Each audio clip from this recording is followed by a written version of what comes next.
E aí galera, quem fala aqui mais uma vez é professor Carlos Alípio e hoje nós iremos para a nossa terceira aula de ondas. Hoje vamos falar basicamente das ondas sonoras. Bem, quando nós falamos de ondas sonoras, nos vem N elementos diferentes. Vem o som, vem instrumentos, enfim, vem muitas coisas que estão associadas no nosso dia a dia. O próprio ato de comunicação, o próprio ato de falar, de ouvir. Então, hoje nós iremos falar um pouquinho das características das ondas sonoras. Então, veja só. Primeiro é que as ondas, como qualquer outro tipo de onda, as ondas sonoras transportam energia sem transportar matéria. Então, as ondas sonoras, ela tem a característica de transportar energia sem haver transporte de matéria, que é uma característica comum para todas as ondas. Segundo, as ondas sonoras são ondas mecânicas. Por quê? Porque as ondas sonoras, para haver propagação do som, é necessário existir um meio material, que no caso seria o ar, a água, um sólido. Então, são ondas mecânicas, pois para haver a propagação de energia é necessário um meio físico. O ar é um exemplo. Então temos aí uma imagenzinha, a garota na flauta transversal produzindo uma onda sonora. Essa onda sonora se propaga até a outra garota. Só que para haver essa propagação da fonte emissora, da fonte que está produzindo o som até o receptor, é necessário um meio material para conduzir essa energia. Esse meio material, nesse caso, seria o ar. Terceiro, as ondas sonoras são ondas longitudinais. Por quê? O som nada mais é do que a vibração do ar. O ar ele é comprimido para frente e para trás, e o pulso se propaga para frente. Ou seja, a direção de vibração do ar e a direção de propagação do pulso são as mesmas. Então, classificadas as ondas sonoras como ondas longitudinais. Bem, vamos fazer uma organização aí das ondas sonoras, dos conceitos relacionados às ondas sonoras, e vamos definir três qualidades sonoras básicas. Primeiro é a altura. O que é a altura? A altura é uma qualidade sonora que serve para caracterizar se um som é grave ou aguda. Cuidado para não confundir a ideia de altura com volume. Volume está relacionado com intensidade do som. Então, quando você vai no piano dar uma nota grave e dá uma nota aguda, então o que você está mudando aí é a altura do som, não é o volume do som. O outro tópicozinho das ondas sonoras seria a intensidade. Essa sim está relacionada ao volume. Então vamos lá. A intensidade é a qualidade sonora que caracteriza se o som é forte ou fraco.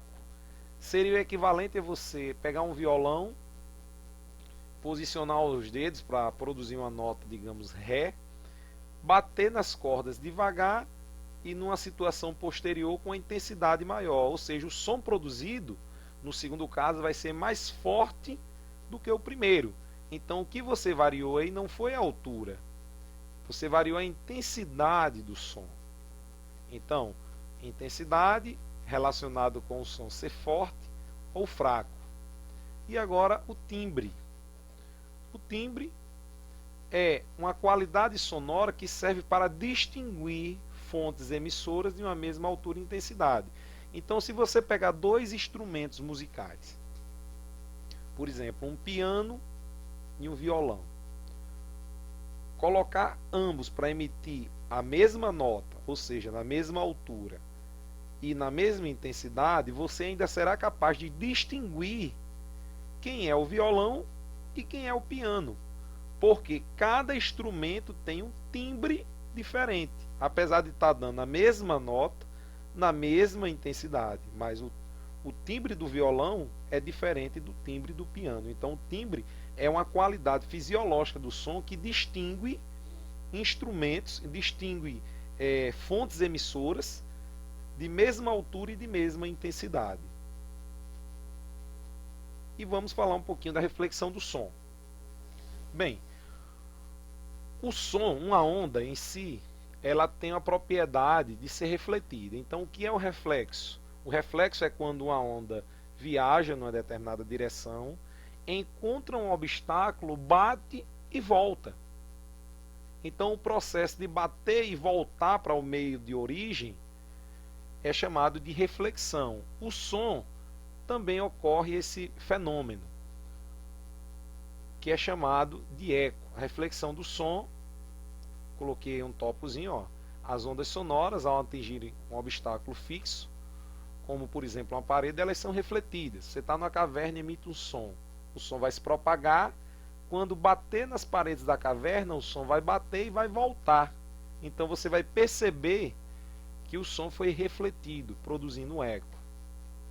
Então veja, um efeito muito conhecido, causado pela reflexão do som, é o efeito do eco, que consiste na reflexão do som, que bate em uma parede afastada e volta. Então nós temos um emissor, nós temos um obstáculo, o som produzido pelo emissor vai se propagar, vai bater no obstáculo e vai voltar. Então esse processo de bater e voltar é chamado de reflexão do som. Sabemos que a velocidade é dada pela distância percorrida pelo som em um determinado tempo.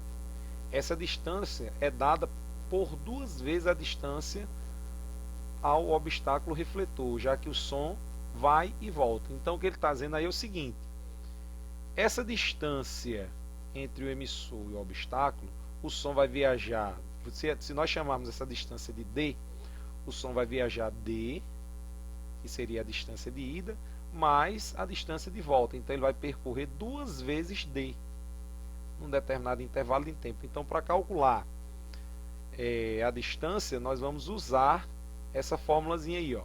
Velocidade é igual a 2 vezes d sobre t, onde d é a distância do emissor para o obstáculo. Então, gente, mais uma vez obrigado. Produzi essas 3 aulas com a finalidade de sucesso para vocês na prova. Valeu e um grande abraço.